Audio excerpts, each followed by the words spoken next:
এই জন্য একজন মানুষের এতটুকু উপলব্ধি খুব দরকার, যে মা বাবা ছোটবেলায় তাদের সন্তানদেরকে এই বুঝটুকু দিতে পারে না, ওরা ব্যর্থ।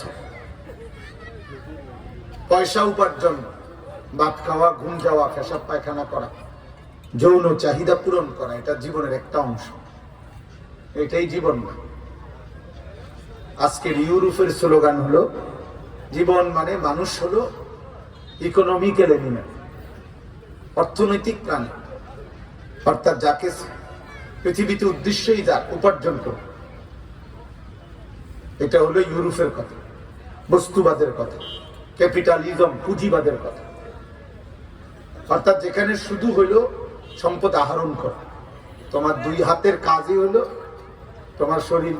এই ভাই কথা বলো না, কথা বলো না, বা কষ্ট হলে তুমি চলে যাও, অন্যত্র যাও, এখানে কথা বলছো না, তোমরা বসো, চাষক বসো, এই বেটা লাল শাক বসো তুমি ভিতরে আসে। এই জন্য বললাম এটা জরুরি ভাই, এতটুকু বুঝা, এতটুকু উপলব্ধি করা। পার্থক্য শক্তি, বিবেক বোধ মানুষের জীবনের সবচেয়ে বড় নিয়ামত, যে আমি এটা বুঝি, আমার মধ্যে পার্থক্য শক্তি আছে, এটা সৎ, এটা অসৎ, এটা ন্যায়, এটা অন্যায়, এটা উচিত, এটা অনুচিত, এটা হালাল, এটা হারাম, এটা বৈধ, এটা অবৈধ, এটা আমার আদেশ, এটা নিষেধ, এটা করণীয়, এটা বর্জনীয়। এই যে পার্থক্য শক্তি, এটাকেই বলে বিবেক। আর এই বিবেক বোধ যার আছে তাকে বলে মানুষ। এর জন্য পার্থক্য শক্তি যার মধ্যে নাই হয় জানোয়ার। হ্যাঁ, বাস্তব কথা। হালাল হারামের পার্থক্য যার মধ্যে নাই, বৈধ অবৈধ আলাদা করতে জানে না, যে ও মূলত জানোয়ার, মানুষরূপী পশু। আপন মাকেও দেখে, বোনকেও দেখে, আবার মোবাইলের নারীও দেখে, নর্তকীও দেখে, সিনেমার নর্তকীও দেখে, দুইটাই তার কাছে বরাবর। এটা জানোয়ারের আখড়া, ইনসান না। হালাল টাকাও খায়, সুদের টাকাও খায়, দুটোটাই বরাবর, সব মিলাইয়া 10,000। এনে পরিশ্রমের টেও আছে, বাটফারিক টাকাও আছে, সব মিলাইয়া 10 লাখ, সব মিলাইয়া 12 লাখ। জমি বেচা 6 লাখ, সুদে কিস্তিতে 6 লাখ, এই 12 লাখ। কি হলো? হালাল হারাম বরাবর হলো না? এইটা জানোয়ারের সব। পার্থক্য শক্তি নাই জানো। ইনসান বলে তাকে যার মধ্যে পার্থক্য জ্ঞান আছে। এই জন্য আপনাদের একজনকে বলি, নিজের সন্তানকে কি শিখাচ্ছেন আপনিও এটা ভাববেন।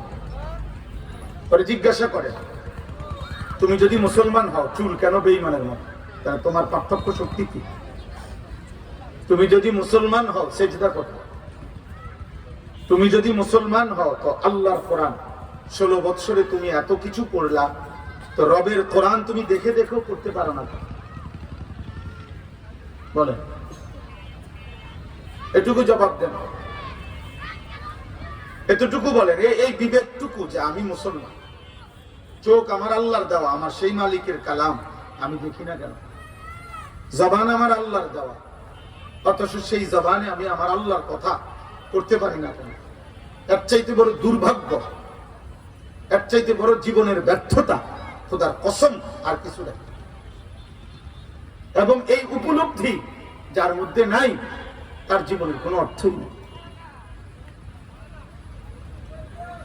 কে আমি, কোত্থেকে আসলাম, কে আমাকে সৃষ্টি করলেন, কেন বানাইলেন, তিনি আমার কাছে কি চাচ্ছেন, আমি কি করছি, কোনো আগা নাই, কোনো মাথা নাই। যা পায় সব দেখে, যা পায় সব খায়, মদও খায়, মধুও খায়, হালাল টাকাও নেয়, সুদের টাকাও নেয়, কিস্তিও নেয়, ওজনে কম দিয়েও নেয়। পরিচিত কাস্টমার এলে ঠিকই বেছে, অপরিচিত হইলে 2 নম্বরই করে। মানে যেমনি হোক পেয়া মিলাই রয়েছে, মাল বেচালাম। বুঝেন নাই হিসাবটা? হ্যাঁ, সালামও দেয়, গালিও দেয়। যেহেতু হালাল হারামের পার্থক্য না, এটা জানোয়ারের সমান, পশুর সমান, পশুর কোনো বিবেচনা বোধ নেই। এই জন্য আব্বা, এটা প্রথম আমার অল্প কথা, ইনসান হওয়া দরকার, ইনসান হওয়া দরকার। আজ পৃথিবী, ইউরোপ, আপনাদের যে কেউ আপনি হিসাব নেবেন, ওটা ইউরোপ। প্রযুক্তি তো অনেক, মেশিন তো অনেক, যন্ত্রপাতি তো অনেক, কিন্তু মানবতা, আখলাক, চরিত্র, ব্যক্তি, নারী পুরুষ, তাদের স্বভাব চরিত্র, সেটা কেমন ওটা বলে। মেশিনে না অত্যাধুনিক, 4G না 5G বুঝলাম, গতি অনেক, বাসের অনেক গতি, ট্রেনের অনেক গতি, বিমানের অনেক গতি, বিল্ডিং অনেক উঁচু, প্রযুক্তি অনেক আধুনিক, সব আছে। আখলাক, স্ত্রী জানে না স্বামী কোথায়, স্বামী জানে না স্ত্রী কোথায়, ছেলে জানে না বাবা কার সাথে রাত কাটায়, বাবা জানে না ছেলে কার সাথে রাত কাটায়। খোদার কসম, আমি নিজের কানে শুনেছি। আমেরিকান বংশোদ্ভূত মানুষ, বাংলাদেশি না, আমেরিকান লোক, দাওয়াত তাবলীগের মেহনতে কালেমা পড়ে মুসলমান হয়েছে, আমাদের বাংলাদেশের জামাতে আসছে। আর ওনার থেকে সরাসরি শুনছি যে আমরা এমন একটা পৃথিবীতে ছিলাম ইসলামের পূর্বে, যে যখন প্রতিদিন রাত হলে আমাদের বাবা নামের যে পুরুষটা, সে একটা মহিলা নিয়ে তার রুমে আলাদা, আমাদের মা নামে যাকে বলতো সে আরেকটা পুরুষ নিয়ে আরেক রুমে, আমাদের বোন একটা ছেলে নিয়ে আরেক রুমে, আমরা একটা মেয়ে নিয়ে আরেক রুমে থাকতাম। সকালবেলা ঘুম থেকে উঠে একই সুইমিং পুলে, মানে একই পুকুর ধরেন, সবাই একসাথে গোসল করতাম। কেউ কোনোদিন জিজ্ঞেসও করতো না যে এই পুরুষটা কেউ।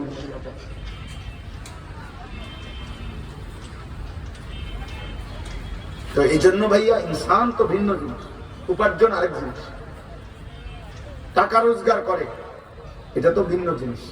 টাকা পয়সা ছাড়াও রোজগার, আরে পড়ালেখা ছাড়াও পয়সা রোজগার করা সম্ভব। অসংখ্য মূর্খ বকল নাম দস্তখত করতে জানে না, টিপসই দেয়, হাজার হাজার কোটি টাকার মালিক এমন কোটি কোটি আছে, লাখ লাখ আছে। ওই রোজগার করে কেন? মিল ফ্যাক্টরি, বিল্ডিং, দালান করলো কিভাবে? আমরা মুসলমান, আমরা মুসলমান, আমরা ইমানদার, আমাদের জিন্দেগির সবকিছুই ভিন্ন। সবার মতো আমরা হাসলে হবে না, সবার মতো আমরা কাঁদলে হবে না, সবার মতো আমরা ছুটলে হবে না। আমাদের আখিরাত আছে, আমরা আল্লাহর সাথে বাঁধনে বাঁধা, আমরা মদিনার রাসূল সাল্লাল্লাহু আলাইহি সাল্লামের সাথে বাঁধা, আমরা এই কোরআনের সাথে বাঁধা, আমরা নবীর সুন্নাতের সাথে বাঁধা। আমরা পাগল না, ছাগল না, মাতাল না, আমরা ইহুদি না, খ্রিস্টান না, আমরা হিন্দু না, বৌদ্ধ না, আমরা মুরতাদ না, নাস্তিক না, আমরা বেঈমান না, আমরা মুসলমান, আমরা ইমানদার। এইটুকু উপলব্ধি আল্লাহর কসম বুঝানো, আপনিও বুঝলেন, আপনার সন্তানদেরকেও ওইটুকু বুঝ দিয়ে বড় করলেন। এটা জীবনের মুসলমানের শ্রেষ্ঠ নিয়ম। বাকিটুকু পৃথিবী এই আল্লাহ ছেড়ে দিয়ে তামাম দুনিয়া যদি সাজাইতে চান, রব্বে কাবার কসম, বেঈমানদের সমপরিমাণ আমরা কোন মুসলমান, কাফেরদের সমপরিমাণ দুনিয়া আমাদের হবে না।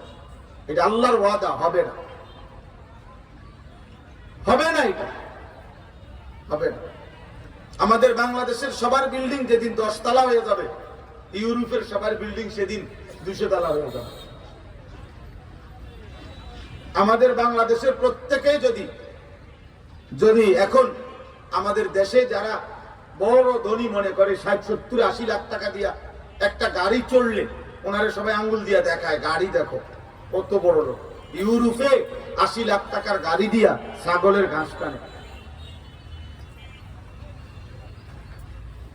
শুকরের যে ফার্ম, সেটাও সেন্ট্রাল এসি, শুকর যেটার মধ্যে পালে।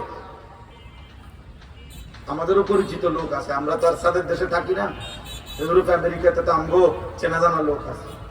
হেলিকপ্টার দিয়ে অস্ট্রেলিয়াতে আমার পরিচিত লোক আছে, হেলিকপ্টার দিয়ে সার দেয় খেতে, ওনার চাকরিরা, উনি সবজির খেতে হেলিকপ্টার দিয়ে সার দেয়।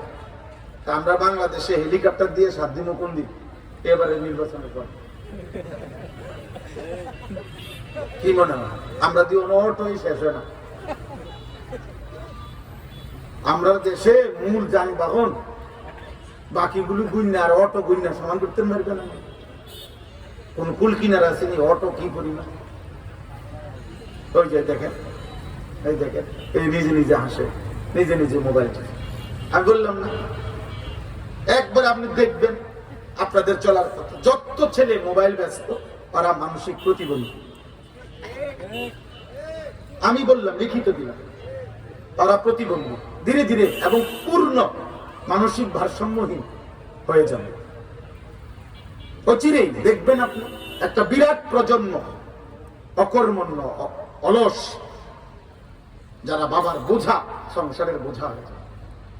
আমি বললাম 10 বছর যৌবনের সক্ষমতার সময় যে কোনো কাজ পরিশ্রমের করে নাই, সে 40 বছর বয়সে কেমনি কাজ করবে? বুঝেন নাই কথাটা? সে যখন তার বয়স 12-14 বছর, তখন থেকে নিয়ে 25-28 বছর পর্যন্ত এক টানা সে শুধু মোবাইলেই টিপছে, নাড়িয়ে দেখছে। এই হাইওয়ান সে জীবনের যুদ্ধে পরিশ্রমের ময়দানে টিকবে কেমনে? কি মনে হয়? খামখেয়ালি কথা। এই জন্য তো আমাদের এই ব্যর্থতা। নাহলে জনবল তো আমাদেরও কম না। ইসরায়েলের মোট জনগোষ্ঠী 1 কোটির চাইতে নিচে। পুরা ইসরায়েলের জনগোষ্ঠী মানে জনসংখ্যা 1 কোটির নিচে, 92 থেকে 97 লাখ মাত্র। আমরা ঢাকা শহরে কত? বৃহস্পতিবারে বাসের লেগে তো দাঁড়ায়, তাই মনে 1-2 কোটি। বলেন ওই যে হুজুর সাহেব হাসেন না, মাথা নয় লাভ কি? মাথা নয় লাভ আকামলাই থাইকে যাবে না জীবন। মোবাইলের আসক্ত ব্যক্তি, আমি বললাম, আমি এটা কঠোর, আমি বুঝাইতে চাই এটা ভাই, একজনও যদি বোঝে। আমি আগেই স্বীকার করছি প্রয়োজন ভিন্ন জিনিস। আমার গাড়িতেও বড় মোবাইল আছে। আমার এখন আমার নতুন গাড়ির কাগজপত্রের মানে জমা দিতে হয়েছে বিআরটিতে, তো আমি এগুলো সব বড় মোবাইল দিয়ে পাঠাইছি। উনি এগুলো পাইছে। বিদ্যুৎ বিল দরকার, বিদ্যুৎ বিলের কাগজ বড় মোবাইল দিয়ে আনাইছি, হোয়াটসঅ্যাপে আনাই আবার ওনার কাছে পাঠাইছি। তো ঠিক আছে, আমি এটা বল, প্রয়োজনকে তো অস্বীকার করছি না, প্রতি মুহূর্তে দরকার আছে। কিন্তু 24 ঘন্টা যেটা দেখলাম সবকিছু উঠাইলাম, এটা কি? একটা সিএনজি অ্যাক্সিডেন্ট করছে, 3টা মানুষ রক্তাক্ত হয়ে পড়ে আছে, বাকি মানুষগুলো চারদিকে দাঁড়াইয়া ভিডিও করতেছে। এটা সুস্থ মানসিকতা না অসভ্যতা? বলে এটা বিকৃত লোক না সুস্থ লোক? আপনার বিবেকে কি বলে এটা? আপনি এখান থেকে লাইভ দেখাইতেছেন, ময়মনসিংহের মানুষ লাইভ দেখা এরপরে মদন ফুরাইয়া এই লোকটি ধরবো নাকি? তাহলে আপনি এটা কারে দেখাচ্ছেন? যাই হোক, আমার সময় কম ভাই। আমার উদ্দেশ্য হলো এই কথা বুঝানো, মাদ্রাসা আখলাক শিখা, মাদ্রাসা জীবন শিখা। আল্লাহর কোরআন খোদার কসম ইনসান বানায়। জেনারেল সমস্ত শিক্ষা, দুনিয়া ভোগ করা শিখা, উপার্জন শিখা, কোনো না কোনো ভদ্রচিত উপার্জনের পন্থা শিখা। না জায়েজ না, হারাম না।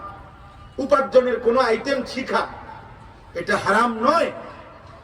কিন্তু ইনসান বানায়, মানুষ হইতে হইলে আল্লাহর কোরআন লাগবে। রাসূলুল্লাহ সাল্লাল্লাহু আলাইহি ওয়াসাল্লামের সুন্নাহ, কোরআন বিনে মানুষ হয় না। সুন্নাহ বিনে, নবীজির সুন্নাহ বিনে বাদ দিলে মানুষ হয় না। আপনি চ্যালেঞ্জ করেন, আপনি কোন বাংলা বই পৃথিবীর মাস্টার্স পর্যন্ত কোন বাংলা বইতে কথা লেখা নাই এটা মানুষ গড়ার জন্য রচিত হয়েছে। অঙ্ক বইয়ে নাই এ কথা, পদার্থ জীববিজ্ঞান, রসায়ন বিজ্ঞান কোন বইতে কথা নেই। এই বই পদার্থ বিজ্ঞান শেখানোর জন্য লেখা হয়েছে, এটা সাহিত্য শেখানোর জন্য লেখা হয়েছে, এটা ইংরেজি সাহিত্য শেখানোর জন্য লেখা হয়েছে, এটা গণিত শেখানোর জন্য লেখা হয়েছে, এটা জীববিজ্ঞান বোঝানোর জন্য লেখা হয়েছে। আর আসমানওয়ালা মালিক বলছে এই কোরআন মানুষ গড়ার জন্য নাজিল হয়েছে। আমি জেনারেল লাইনে পুরা পড়ালেখা করছি, আমার হিসাব আছে, বুঝা কইছি। আমি কুমিল্লা ভিক্টোরিয়া কলেজ থেকে মাস্টার্স পাস করছি এবং এসএসসি দাখিল 1998 সালে সায়েন্স বিজ্ঞান বিভাগ থেকে সারা বাংলাদেশে ফার্স্ট হয়েছে, 1 নাম্বার। আলহামদুলিল্লাহ। সার্টিফিকেট লাগলে আপনার কাছে পাঠাবো, আপনি খবর নেবেন। তাহলে বুঝে কইছে কোন বইতে কথা। এখানে মানুষ গড়ার কোনো আয়োজন নাই, এখানে উপার্জন শিখানোর আয়োজন। আর আল্লাহর কোরআন মানুষ গড়ার আয়োজন, ইনসান বানানোর আয়োজন। হুদাল্লিন নাস হুদাল্লিল মুত্তাকিন কিতাবুন আনজালনাহু ইলাইকা লিতুখরিজান নাসা মিনাজ যুলুমাতি ইলান নূর। আল্লাহ বলে, বন্ধু আমি এই কোরআন আপনার উপরে নাজিল করেছি, আপনি যেন মানুষকে যাবতীয় গুনাহ নাফরমানির অন্ধকার থেকে টেনে ঈমান ইসলাম আখিরাতের আলোর দিকে নিয়ে আসেন। এখানে আলোর আয়োজন, এখানে আখিরাতের আয়োজন। জেনারেল শিক্ষা এবং মাদ্রাসা শিক্ষার মৌলিক পার্থক্য এটা, মোটা দাগে। আমি জেনারেল শিক্ষা হারাম বলতেছি না, আবারও বললাম, ভুল বোঝার সুযোগ নাই। আমি তো নিজেই পড়ছি, আমি কইলাম। কিন্তু মোটা দাগের পার্থক্য হলো জেনারেল শিক্ষার সবটা জীবনকে উপভোগ করা, দুনিয়ার আয়োজন। আর কোরআন সুন্নাহ মাদ্রাসা শিক্ষার পুরোটা আয়োজন আখিরাতের আয়োজন। এখানে ভাবে জীবন আরো কত সুন্দর হবে, এখানে ভাবে কোরআনে আখিরাত কিভাবে আরো সুন্দর হবে। এজন্য কোনোদিনও মাদ্রাসা শিক্ষার জেনারেল শিক্ষা এক হবে না। ঢাকা চিটাঙের যাত্রী কখনো এক বাসে বসতে পারবে না। আমি যাবো ঢাকা, আপনি যাবেন চিটাং, আপনি এক বাসে কেমনে যাবেন? 2 বাসে উঠতে হবে ভিন্ন ভিন্ন। ঢাকা সিলেটের যাত্রী একই গাড়িতে বসতে পারবে না, এটা ভিন্ন গাড়িতে উঠতে হবে। আপনি যাবেন ঢাকার গাড়ি, আমি যাবো সিলেটের গাড়ি। এই জন্য মাদ্রাসা কোরআন একজন মুসলমানের শুধু একটা পড়া না, কোরআন শিখা এটা একটা বিষয় না যে বাংলা, অঙ্ক, ইংরেজি, পদার্থ, এখানে 8টি বিষয়, কোরআন এটা একটি বিষয় না, এটা একটা বিষয় না। ওই সবগুলো যদি থাকে তবুও কোরআন পড়তে হবে, ওই সবগুলো যদি নাও থাকে খোদার কসম তবু আল্লাহর কোরআন পড়তে হবে। আপনি যদি অক্ষর জ্ঞান নাই, মূর্খ, বকলম, নাম দস্তখত করতে জানেন না, সরু সরে ABCD নাই, টিপসই দেন, আপনার জন্য আল্লাহর কোরআন পড়া, সহি শুদ্ধ করা, কোরআন বুঝা আপনার জন্য ফরজ। এটা ভিন্ন বিষয়, এটা একটা চ্যাপ্টার না, এটা একটা বিষয় না। এজন্য মাদ্রাসা পড়া এটা একটা পড়া না শুধু, এটা আখিরাত, এটা জাহান্নাম থেকে বাঁচা, এটা জান্নাতের উপযোগী হওয়া। আপনি এখানে দুনিয়ার হিসাবে মূল্যায়ন করলে হবে না। বেতন 8,000 না, আমি তো বেতনে নাই, আমি কি বেতন? মাদ্রাসায় পড়ি না, শেষ পর্যন্ত কত টাকা কামাই করবে? অমনে কোনো 3,000 টাকা কামাই করবে, আপনার অসুবিধা কি? আপনি ভাত খাইলে আমরা কি চিড়া খাই না? তো আর সমস্যা কি? আপনি গোশত দিয়ে ভাত খাইলে কিছুক্ষণ পরে পেট ভরে যায়, আলুর ভর্তা দিয়ে ভাত খাইলেও কিছুক্ষণ পরে পেট ভরে যায়, তার অসুবিধা কি? আপনি দুনিয়া মিলাইলেন কেন? আমি না বললাম আমরা 2 যাত্রী, ঢাকা সিলেট। তো আমার আয়োজনটাই তো আখিরাতের আয়োজন, আমার আপনি এখানে মূল্যায়ন করছেন কেন? প্রয়োজন পরিমাণ দুনিয়া তো চলেই যাবে আব্বা। সুখের দুনিয়াও শেষ হয়, দুঃখের দুনিয়াও শেষ হয়, রাজপ্রাসাদেও মৃত্যু হয়, মাটির কুড়ে ঘরেও মৃত্যু হয়, আনন্দ আর উল্লাসেরও মৃত্যু হয়, দুঃখ আর বেদনারও মৃত্যু হয়। প্রতিটা রাত ভোর হয়, ফাঁসির রাতও ভোর হয়, বাসর রাতও ভোর হয়। থেমে থাকে না পৃথিবী, কোন আয়োজনই পৃথিবীতে থেমে থাকে না। চলমান এই দুনিয়া আমাদেরকে প্রত্যেককে, আমার দাদাকে যে দুনিয়া কবরে পাঠাইছে, আমার আব্বারে কবরে পাঠাইছে, খোদার কসম দুনিয়া আমারও কবরে পাঠাইছে, কবরেই পাঠায়। পূর্বপুরুষের কেউ মরতে চায় না, কেউ থাকতেও পারে না, আমিও না, আপনিও না, জওয়ান ভাই তোমরাও না। আল্লাহকে ভুলো না। বা মাদ্রাসা এটা বলতে চায়।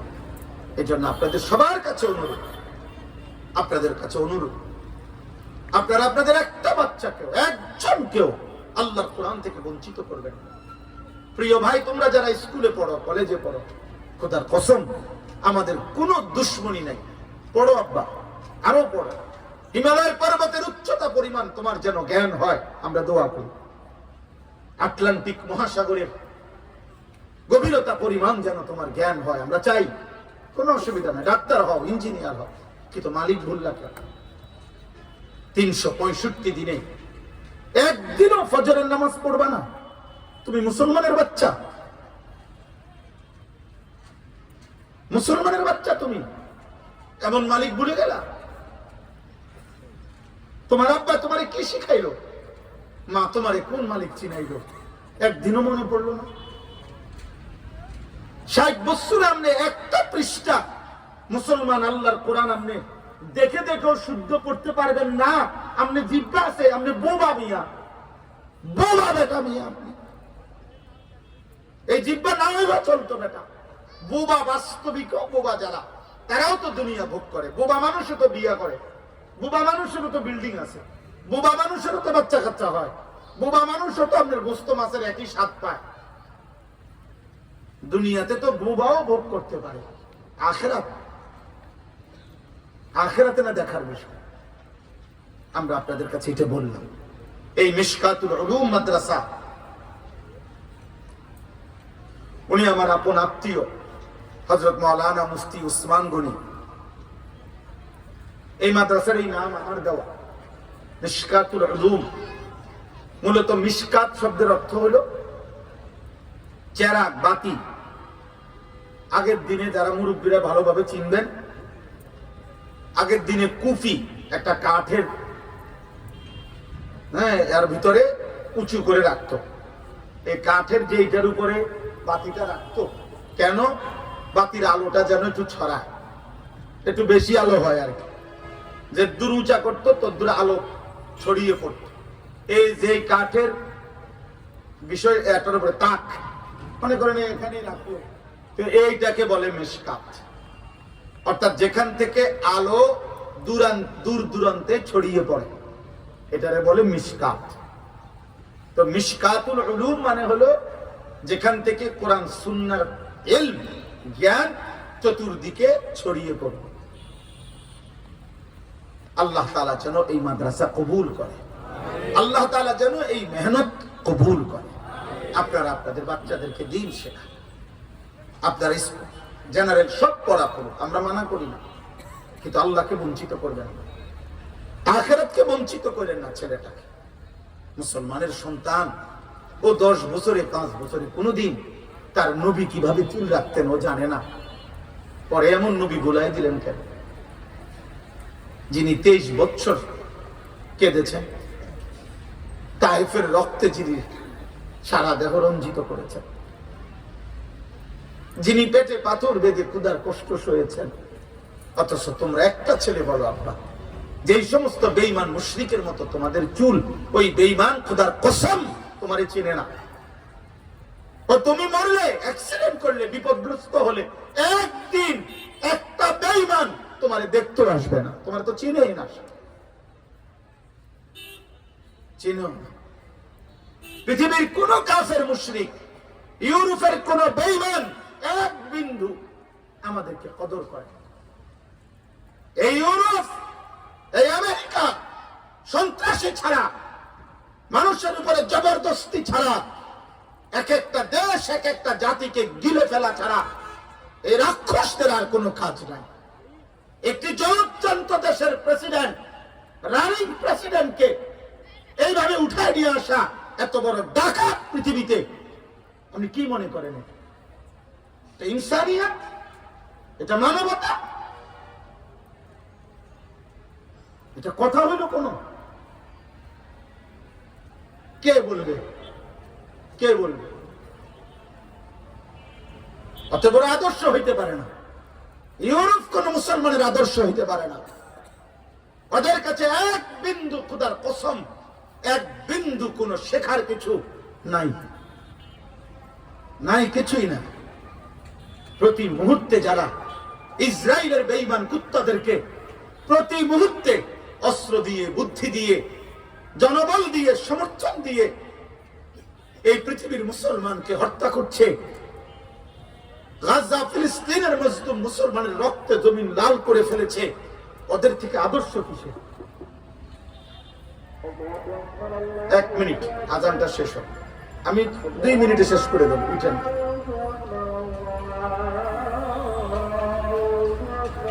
আল্লাহ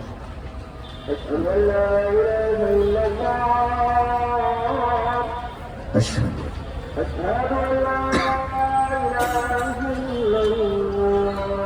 أشهد أن لا أشهد أن محمدا رسول الله أشهد أن محمدا رسول الله أشهد أن محمدا لا حول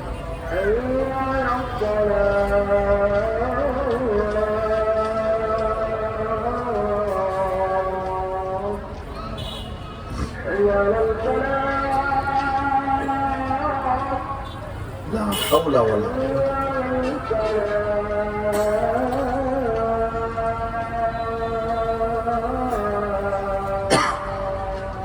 لا حول. الله أكبر. لا إله إلا الله. لا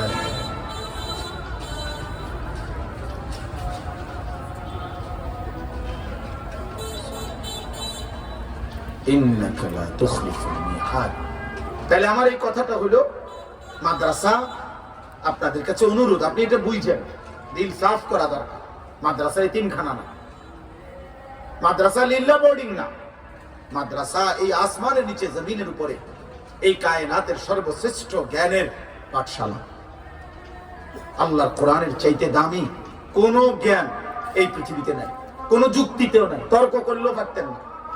আপনাদের যদি কারো হিম্মত হয় তর্ক করার, আমি রাজি আছি, তার লগে আমি আবার আসবো ইনশাআল্লাহ। কোরআনের চাইতে শ্রেষ্ঠতম কিছু আপনি প্রমাণ করবেন, ইনশাআল্লাহ আপনার লগে আমি তর্ক করতে রাজি আছি। নাই, রাসূলুল্লাহ সাল্লাল্লাহু আলাইহি ওয়াসাল্লামের সুন্নাহ তার চাইতে দামি কিছু নাই। সমাজ মূল্যায়ন না করলে এটা সমাজের ত্রুটি। আপনারা যদি ইমাম সাহেবের বেতন 8,000-এর 10,000-এর বেশি না দেন, এটা আপনাদের ব্যর্থতা, এটা আল্লাহ তাআলা ইমাম সাহেবকে অবমূল্যায়ন করছে, এটা না। রাসূলুল্লাহ সাল্লাল্লাহু আলাইহি সাল্লাম আলেমকে অসম্মান করছে, এটা এমন না। অতএব মর্যাদা তো দেয় আল্লাহ, মর্যাদার ঘোষণা তো দেয় রাসূলুল্লাহ সাল্লাল্লাহু আলাইহি সাল্লাম। তাহলে আল্লাহ এবং রাসূল যাকে মূল্যায়ন করেছে, সে দুনিয়ার থেকে মূল্যায়নের দরকার কি বেটা? মূল্যায়নের দরকার কি তার? অতএব এটা আপনি মনে করবেন, মাদ্রাসায় পড়ে কি হবে? ইনশাআল্লাহ আখিরাতে দেখা হবে। দুনিয়া দুনিয়া আলহামদুলিল্লাহ ফেড়ে বাতে আমগো চলতে আছে। আপনারা যদি ভাত খান, আমরা কোনো 3 বেলা চিড়া খাই না, আমরা ভাতে খাই। আপনারা যদি টাইলসওয়ালা বাসায় থাকেন, তো আমরা মাটিতে থাকি না, টাইলসেই থাকি। এই কদ্দুর দুনিয়া, এটা একটা সহজ। এক সেট সোফা, একটা ডাইনিং টেবিল, আর 6টা চেয়ার, হ্যাঁ, আর 2টা আলমারি, আর 2টা খাট, 2 রুমে বাথরুম, 2টা বালতি, 2টা গোসলের মগ, আর 2টা বদনা রোড়া, আর এই ফুলকপি পাতাকপি, ধন্যবাদ, কাঁচা মরিচ, খিরা, টমাটো, পারমের মুরকা, কক মুরকা, হ্যাঁ, আমি এটি দিয়ে নি মাতবুরি দেহা, এটি কি তা? এই সব মিলাইতে তো 30 লাখ টাকা লাগে না।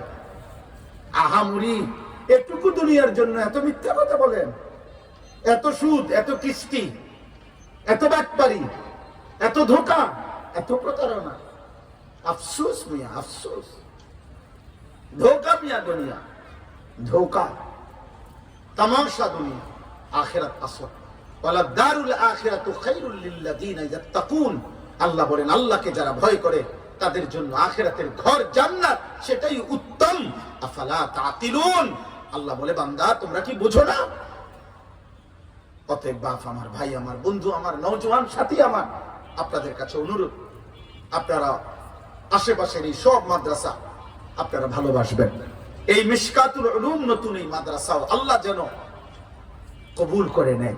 আল্লাহ তাআলা যেন এখানেও উপযুক্ত হাফেজ, আলেম গড়ার মতো তৌফিক দান করে। আল্লাহ তাআলা যেন যাদের ভালোবাসা নিয়ে, যাদের সহযোগিতা নিয়ে এই মাদ্রাসা শুরু করতে চাচ্ছে, আল্লাহ যেন তাদেরকে উত্তম বিনিময় দান করে। একটি মাদ্রাসা কোন মহল্লাবাসীর কাছে 3টা জিনিস চায়। 1 নাম্বার দোয়া, 2 নাম্বার আতফাল সন্তান, 3 নাম্বার আমওয়াল সাদাকা। এই জন্য মাদ্রাসার সাথে সম্পৃক্ত রাখবেন, দোয়া করবেন, নিজেদের সন্তান পড়তে দিবেন, সুযোগ পরিমাণ সাধ্য পরিমাণ দান সাদাকা করবেন। আমার শায়েখ আল্লামা মুফতি মুশতাকুর নবী কাসেমি হুজুর সব সময় বলে যে হে আল্লাহর বান্দা, পারলে এই 3টা দিয়ে মাদ্রাসার সাথে অংশগ্রহণ করবেন, আর না পারলে কোনোভাবে যেন এতটুকু করবেন যে আপনার নামে যেন এই কথা উচ্চারিত না হয় যে এই লোকটি বিরোধী। এই শুধু এদ্দুর সেফ থাকবে, আপনারা যেন কেউ না বলে যে এই লোকটা কোরআন সুন্নাহর বিরোধী, মাদ্রাসার বিরোধী। তাইলে ক্ষতি হবো আমি বললাম, আপনার প্রজন্ম পর্যন্ত ক্ষতি এটা ভোগ করবে, কোনো সন্দেহ নেই। আপনার পরবর্তী জেনারেশনও ক্ষতিগ্রস্ত হবে। আল্লাহর কোরআনের সাথে কোনোভাবে এই শব্দ যেন উচ্চারণ না হয় যে লোকটা বিরোধী। আল্লাহ আমাদের সবাইকে তৌফিক দান করেন। আল্লাহ চাহে তো আবার যদি সুযোগ, আবার কখন না আসে, আমার এখানে বোঝানো আছে কোথায়, ইনশাআল্লাহ 30 জানুয়ারি আবার মাহফিল আছে এখানে। আল্লাহ চাহে তো আমাদের শায়েখ আরিফ বিল্লাহ হাকিমুন নফস আল্লামা মুফতি মুশতাকুর নবী কাসেমি আমার হযরত, তিনিও আসবেন। আমারও দাওয়াত আছে ইনশাআল্লাহ, আপনাদেরকেও দাওয়াত করলাম। আপনারা প্রত্যেকেই এই মাদ্রাসার নামটা মনে থাকবে নি কোন? মিশকাতুল উলুম। বলেন কি নাম? আপনাদের সুযোগ সুবিধা মতো মাদ্রাসার খবর নেবেন। আপনাদের সন্তানদেরকে অন্য কারো সন্তানকে বুঝায়া বলে আপনি ভর্তি করাইতে চেষ্টা করবেন। মাদ্রাসার জন্য দোয়া করবেন। আল্লাহ তাআলা কবুল করেন, আফিয়ত দান করেন। আমাদের সবাইকে আল্লাহ তাআলা ঈমান আমলের তৌফিক দেন। স্কুল কলেজ ইউনিভার্সিটিতে যারা পড়ো ভাই আমার, তুমি তোমার জায়গায় থাইকা একটু সময় বাইর করো। কোনোদিন বৃহস্পতিবার, কোনোদিন শুক্রবার, কোনো বন্ধে, কোনো ছুটিতে, যে কোনো ভাবে দোস্ত আমার, এত বড় আসমানি কোরআন তুমি ভুল করো না যে এটার থেকে কোনো ফায়দা নিলা না, উপকৃত হইলা না। জ্ঞানের সাগর, জ্ঞানের মহাসাগর, জ্ঞানের মহাসমুদ্রই বঞ্চিত হইল। এই জন্য যার যার সুযোগ সুবিধা মতো, যার যার সুবিধা মতো আল্লাহর কোরআন কম বেশি আপনি পড়েন, শিখেন। জওয়ান হোক, বুড়া হোক, নারী হোক, পুরুষ হোক, আল্লাহ আমাদের সবাইকে মুসলমান হিসাবে আল্লাহর কোরআন নবীর সুন্নাহ গুরুত্ব দেওয়ার তৌফিক দান করেন। আমিন। সুবহান।